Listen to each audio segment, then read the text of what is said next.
Let's move on to the Saturday college basketball card. We go from a great Big East matchup to a good Big Ten team against one that is dwindling fast. Number 24 Michigan, 17-5 overall, 9-2 in the Big Ten, projected to be a 4-point favorite per KenPom at Indiana. 14-9 are the Hoosiers, 5-7. They have lost 5-7 in Big Ten play, losing 6 of their last 7 games. Mike Woodson reportedly, as of Thursday, stepping down at the end of the season. But there are also some reports per the Indiana Hoosiers beat writers that he may step down before Saturday's game. So not just at the end of the season, but before the Michigan game with Dusty May, the favorite son of Indiana, and also returning to his alma mater, coming back to Assembly Hall, taking on potentially Mike Woodson's Indiana Hoosiers.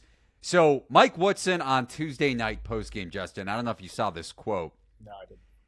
Indiana, quote unquote, came out with good intentions despite, end quote, despite Wisconsin jumping out to a 26-6 lead on Tuesday night. That is a real quote. Indiana came out with good intentions. I don't know what kind of good intentions Mike Woodson thought or what he thinks good intentions are, but bettors certainly don't agree with him on that front.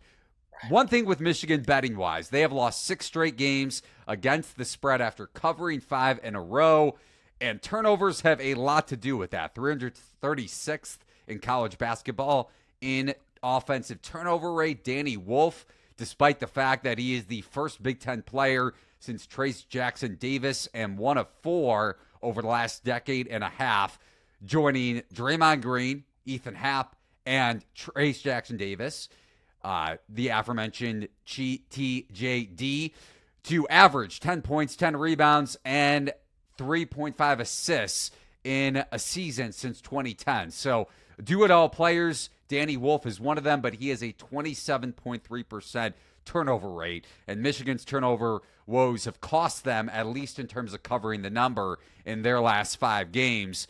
24th most record luck also on shot quality, and drop coverage could be a big concern for me for Michigan in this one. They rank in the first percentile of mid-range attempt rate allowed, with Vlad Golden at the 5. He plays a ton of drop coverage.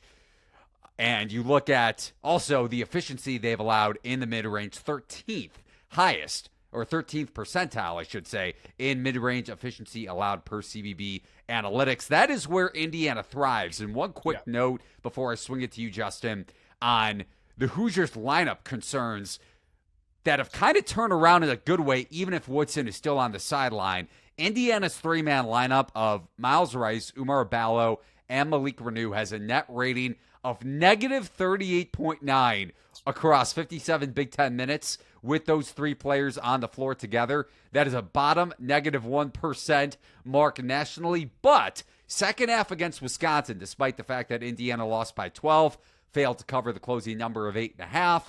Again, losers of 6 of their last 7 games. Luke Goody played 30-plus minutes, I think around 35. Malik Renew barely played in the second half. I think you're going to see a starting lineup of Goody in, Renew out, so that spaces the floor more for Indiana. You still get those mid-range shots against Michigan's drop coverage.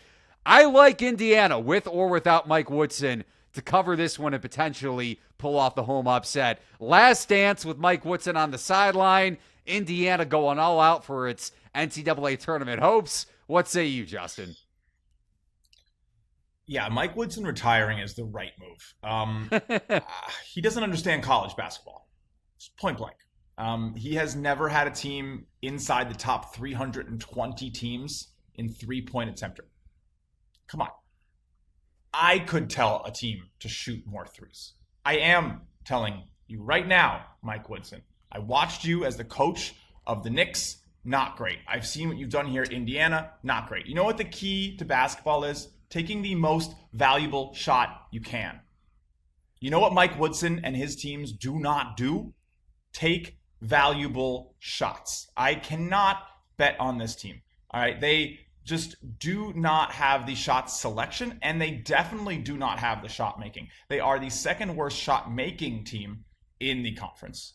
Out of the timeout, there's only a few teams that do worse. And when they draw up a play out of the timeout, Eli, you can essentially expect less than a 45% make rate from 2. That's about the value you get, which is, again, less than a 30% make rate from 3 when Mike Woodson's team draws up a out of the timeout 3, less than 30%. That's just terrible. Sure, good in transition, but they don't get out in transition nearly enough for it to impact their game. The half-court offense is absolutely abysmal. Only a few teams in the conference do worse, and usually those teams can actually get buckets in some way. They see so much mid-range, but they are so bad at it. They are shooting 35% in the mid-range this season. In conference, 36%, or expected to be. But that's terrible. That's absolutely terrible. I'm not really sure where it turns up. But don't you think that could work against Michigan's defense, even though the efficiency numbers haven't been great? No, because again, the problem is that they don't have what it takes to force Michigan into the mistakes that they usually make. They don't force the turnovers on defense, and they don't force bad looks from 3. So Danny Wolf turns the ball over when he can't get a good look. That's the problem, right? He forces it inside. He'll take a dribble drive when he's 7 foot, and obviously the amount of distance between the bottom of your palm and the floor is correlated to your turnover percent, so it's hard for a big man to dribble, and he can do it. He's good. He's one of the only 7-foot guys I'd trust to put the ball on the floor in college, but it still is detrimental to the team. But Indiana, they can't really, they're not going to cause many problems. I'd lean Michigan, but I'm not touching this. I don't want to touch it. Big Ten basketball is hard enough to bet already. I'm still sore from not cashing Maryland plus 2.5 last night, Eli. What? So no, our no, terms. No, thank you. Our no, terms. Thank you. No, thank you. Yeah, blowing a 17-point lead against Ohio State. You had to throw it in. I mean, I had OSU live plus 5.5, but come on, I should have had both. I should have. That's all. I'm good. I will say one last thing about Big Ten and Maryland specifically. 6 losses, all 6 by 2 possessions or less. You could blame that on Kevin Willard. You could shake your head, Justin. I get it. I think that benefits them long-term. Close game luck has not been on their side.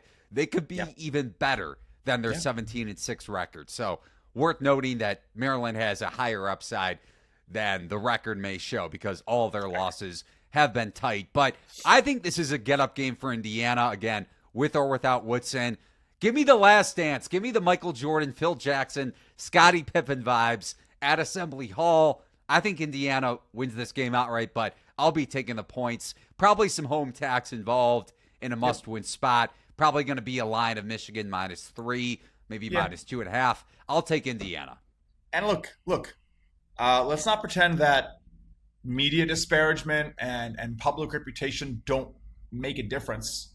Mick Cronin got out there and started yelling, and I came on this very show with you, Eli, and I said, there's a very good likelihood that UCLA responds because the coaching staff and the players that Mick Cronin brought in care for him, care for his methods, accept his methods, know how he works. The same thing when, Coach Pitino is doing it. Those He's guys, a Pitino they understand. Guy. Right. It's the guy who recruited them. It's the guy you play for. It's your coach.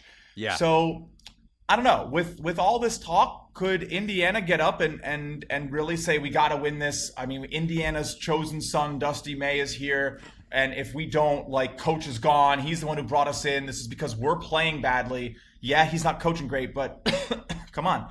Yeah, I could see it. I could see it being a big statement game for Indiana, just on the precipice of defend this house. Yeah, I really like this bet. This was my circled spot for the Saturday card. So, again, it's hard to say back Indiana here, but I will be on the Hoosiers at home, even as a 2.5-point dog. I really like Indiana in this spot. So I think if you're gonna take a spot on Indiana, it's this one. But at the other end, it could be the spot where Danny Wolf looks like an NBA player. Good luck. Yeah, he did on Wednesday, for that matter, against Oregon with that step back 3. Hey, Oregon covered. So I don't really care. He might have looked great, but at the end of the day, you're right. Good teams win, great teams cover. Yeah, Indiana could lose this one as long as they keep it closer within a one-possession game. I'll be happy. That'll be a busy game. Like look, they might not be super high on them, but basketball for that school, Indiana basketball is a big deal. The Michigan rivalry, they could be 0-12, and they would pack that place and be out, day drinking, tailgating before that game. Indiana gets loud. It's gonna be a good game regardless. Yeah, they're either going to be loud, cheering the Hoosiers, or booing Mike Woodson late in the first half. We'll see how this one goes.